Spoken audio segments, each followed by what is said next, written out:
Searching for God? You've got to know where to look. But our society today has so many who struggle to have a strong faith in God. They focus more on this world than on God and religion. Focus more on trying to prove things than having faith. Focusing on science rather than God's revelation. And relying on technology rather than God.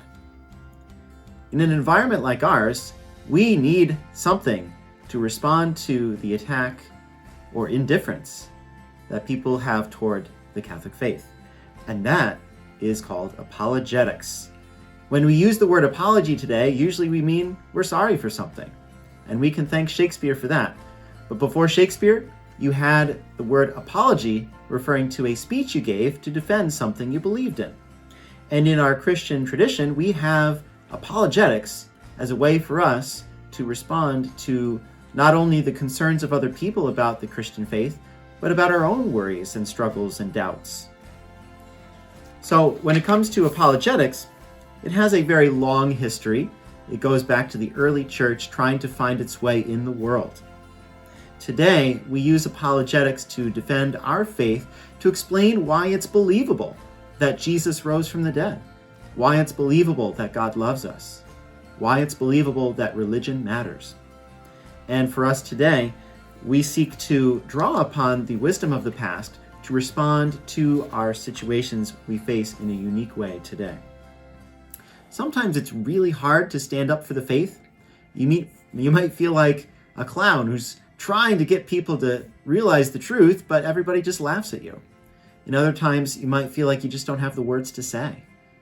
But the more we walk with God, with each other in the church, the more we can draw upon one another's insights and journey of life to respond to all the many doubts that emerge in our culture.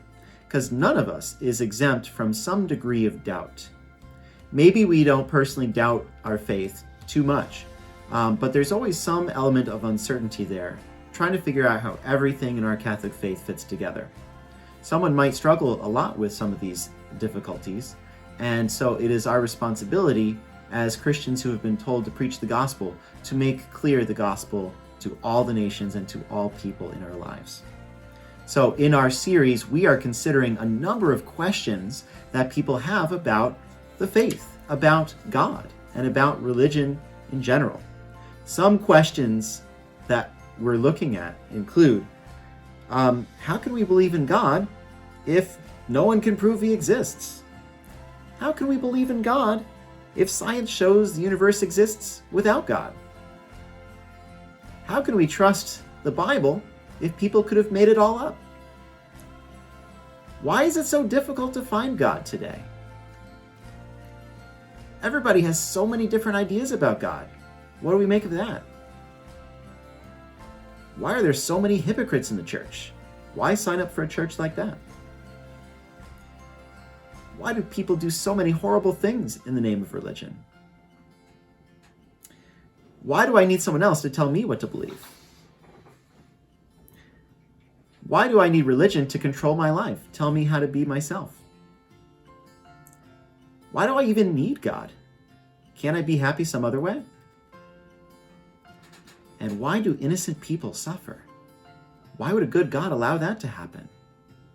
These are many questions, but there are so many more than that we face in our world today.